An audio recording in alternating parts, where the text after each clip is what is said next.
Hey guys, welcome to another World of Warcraft video, and today I'm actually excited to do this video because I have been building up my pets and having them all at 25 and finding the specific ones that are needed for this dungeon for months now.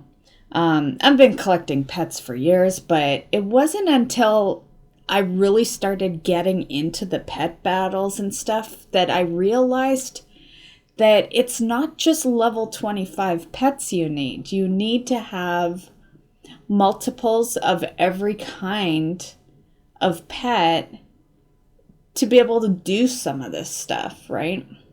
So finally, I have enough of what we need for Wailing Caverns.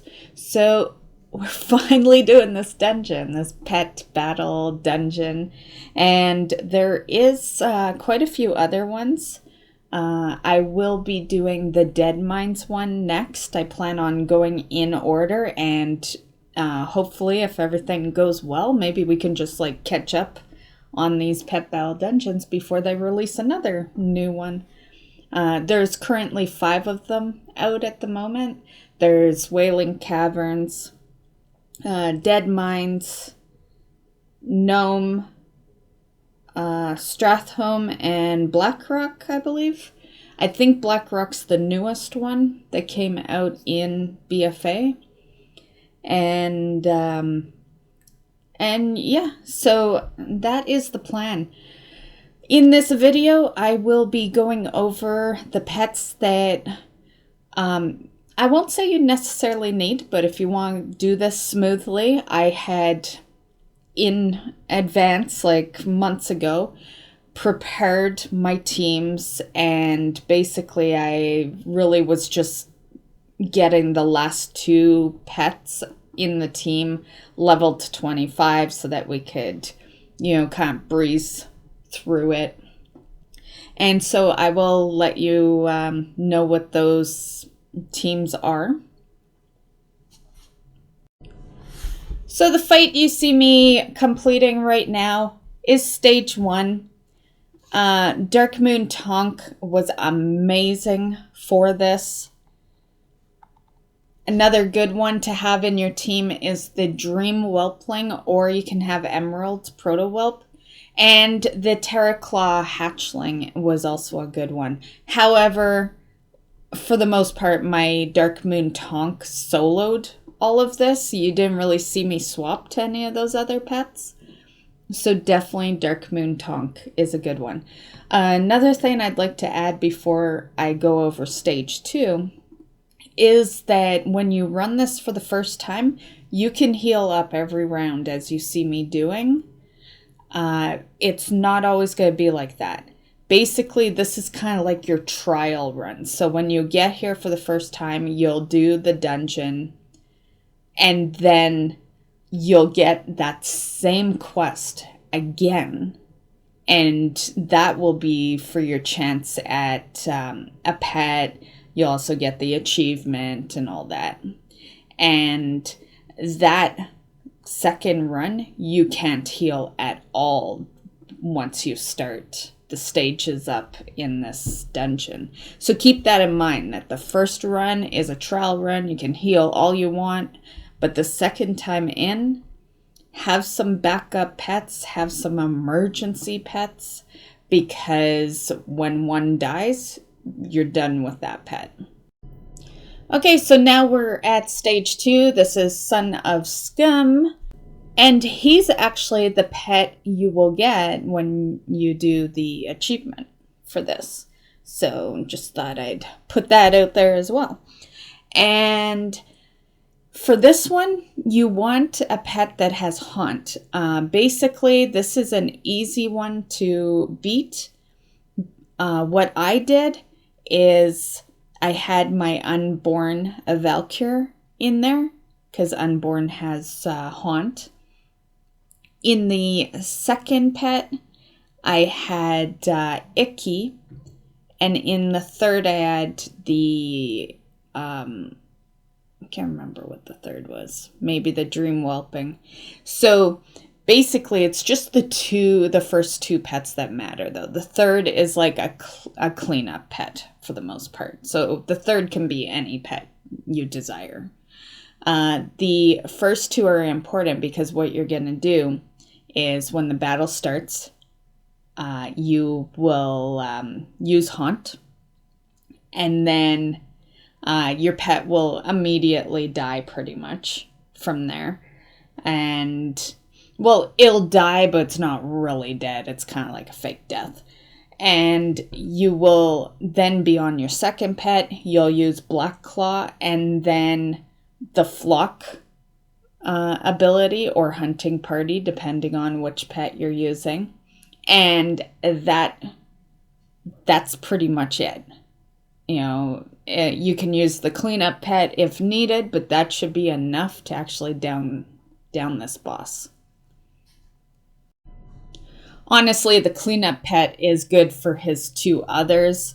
They have very little health. It's like 1,000. They're pretty easy to kill. So as long as you have one pet remaining with a decent amount of health on them, you'll pass this no problem. Okay, so for stage 3, we're back at fighting a round of 3 groups of teams. And for this one, I found Iron Starlet to be your most valuable pet in this run, mainly because Iron Starlet can actually solo the first one. So have Iron Starlet and then any 2 other pets with them. It really doesn't matter what the other 2 pets are, because the first one's the tougher boss, and like I said, Starlet can solo it. So with your Iron Starlet, you want to use Wind Up, and then you'll use Supercharge, and then you'll use Wind Up again, and that will kill your first mob there. And then you just have your 2 backup pets to deal with, and you could either, if your Starlet still has health, maybe do it on that character, or your first backup pet that you have in the lineup would do it. I don't even think you'd get to the last pet. They go down pretty easily. So that's how you're going to want to do it for that one. Now, if you're running this for the second time and not on like the trial run, I would, the minute the first pet is down, I would get Starlet out of there so that you can use him again for the next one, because he is really good for, soloing that first boss. Or the first mob. Okay, so now we are on stage 4. Stage 4 is actually fairly easy. This boss acted a lot like the Son of Skum fight. So once again, a pet that has Haunt and a pet that has Black Claw, and then a backup, like a cleanup pet. So for the trial run, because you can heal every round, you could use your Unborn Valkyr again, and Icky if you were using that pet as well. Have Unborn Valkyr do the Haunt, and then immediately do Black Claw, and any sort of stampede move, whether it be hunting party or flock, and that should kill the boss. If you are on the run where you can't heal pets, a good alternative for Haunt is, well, we have Unborn Valkyr, Wicked Soul has Haunt, and so does Ghastly Kid. When I did it during the can't heal section, I alternated Unborn Valkyr and Ghastly Kid. Those are the 2 that I used. With the Black Claw, I happened to have a lot of the Zandalari pets, so I didn't really struggle with having an alive pet that had Black Claw. Okay, next up is stage 5. Stage 5 is actually pretty easy, and you only have 2 of these guys to fight. I would use a pet that has Black Claw, get Stampede in there, or Flock, and any cleanup pet. These ones really weren't that bad, so you could pretty much use any pet, honestly. They were not hard at all to kill these 2 groups.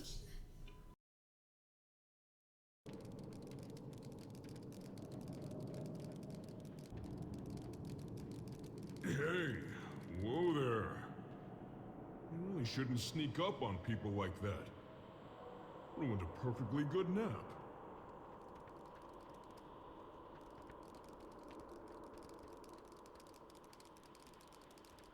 Me? I'm not much of a fighter. It's tough to savor a juicy slab of boar meat when you've got a bloody lip. Know what I mean? So listen up. While you deal with this little mess I may or may not have caused, I'm gonna make a dramatic exit. Wait. I should say something cool and memorable before I go.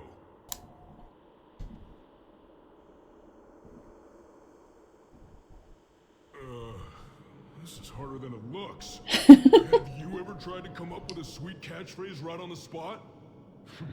I got nothing. Oh well, be seeing ya.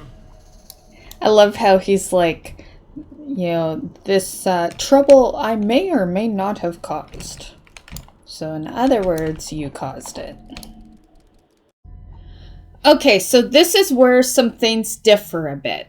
So when you do this boss, you'll see 2 different recordings of this boss. This one right now is when I was doing the trial run, which is the one where you can heal, which has been the run I've been showing you this whole time. And so when you kill the final boss for this dungeon on the trial run, you will get a level 25 stone for completing that. Then you will get another quest, and that quest will be to redo this entire dungeon, but you can't heal this time. So if your pets die, you gotta move on to a different pet. And that completion is the one that gives you the pet battle dungeon achievement, and you'll have a chance of a pet out of your bag that you get at the end. And it's the one that also gives you the achievement rewards you the Son of Skum pet. So that's why I chose to kind of put in both. That's why you're going to see 2 fights quickly. I'll speed them up, but you'll see 2 fights of this boss. It's not that you fight him twice in one run, it's that I'm showing you the different modes so that you can determine what gets you what, just so you don't come in and you're like, oh, I did my trial and I didn't get the pet battle dungeon achievement. It's because you gotta go back in. So this fight here that you're seeing of the final boss, this is when I did it on the second run when you can't heal, so you can see a lot of dead pets here. And yeah, so this is the one that gets you the achievement, that gets you the Son of Skum. Now, when I ran it on the trial for this boss, I had him down within 5 minutes. But when I came back in on the run where you can't heal, yeah, for whatever reason, I was going through fucking pets like no tomorrow on this guy. And it got to the point where I was having to be really careful on what healing pets I was using, because I didn't want to run into the position of running out of healing pets. And yeah, so the team that you're gonna see in here isn't the team I would have shown you, and I did record in the trial run. I will let you know what that team was though. Some good pets to have is you want your first pet to be a healer. It really doesn't matter what pet it is, just something with healing. I personally liked the Emperor Crab for this fight. I did use my Pandaren water pet though as well, so in some of my failed runs. The second pet that you want in here is you want some beast pets. So realistically, you can have any pet, but the reason I say beast is they're going to take damage. This is what made this fight kind of rough, is that you're kind of banking on soloing this boss with your first pet, your healing pet, because the longer you're in battle on that first pet, the more chance you don't even have backup pets. They could get killed while you're still fighting on your healer because the boss does damage to your back pets. And there were quite a few situations like that. And that's why this guy took me a little longer on the second run, because by the time my healer was toast, they were dead and there was no pets to bring in as a second pet. So that's one thing to keep an eye out. Maybe try to have your back row be high health. That's what I was trying to aim for. Have some high health. You're still going to have a very low health back pet when it's time to use him, but at least you may actually have a pet to use. So that is what I would do, because they are going to take a lot of damage. And the dreadful breath that the boss does is quite a bit of damage. And it also has like a 100% hit chance. So yeah, it will definitely do a lot of damage. So I kept this part in just so you know how to get back. From what I saw anyway, there isn't really a portal that sends you back to the beginning or anything. And this was a pretty fast method. So this is how you get back. And now we can hand in for our goodies. And yeah, like I said, you get the Son of Skum for the pet. You'll get the Pet Battle Dungeon achievement. You can keep running this to have a chance at the 3 pets. I'm not going to bother. I have 203. I must have bought one somewhere because this is the first time I'm doing this dungeon event. So I obviously bought one of those pets off the auction house probably. So yeah, and I'm going to do the same with the third. I'm not running this again for a chance at getting that blue pet. I don't care what the price is. I will just buy it. Also, right here before we go, I'm just going over the pets I used. I labeled them in stages. The 5th stage ended up being a little wonky. I don't think I ended up using stage 5, the stage 5 team at all, but it is there in case you need that team. But yeah, so these are the stages and what pets you should have for this battle. And once again, I am just going to remind you that for the second run, you can't heal. So don't just come in with these pets. You're going to want some backup, some pets that are maybe similar abilities. Things I would target is come in with at least a few that have Haunt, a few that have Claw ability, and the Flock or Hunting Party. And definitely come in with quite a few healers. I would say that this isn't even safe to do if you don't come in with at least 4 or 5 healers, just in case you struggle on the last boss. Because if you run out of healers, you're shit out of luck. And honestly, I think I would have been pissed if I ran out of healers and had to restart the dungeon all over again. So definitely, I'd say the healers are the most important because that's the last boss. You don't want to fuck up on the very last boss because then the whole run's a rip. So yeah, and that's all the tips I have for you guys for this. And that concludes this video. So I hope you enjoyed, and we'll see you in the next one. Bye, guys.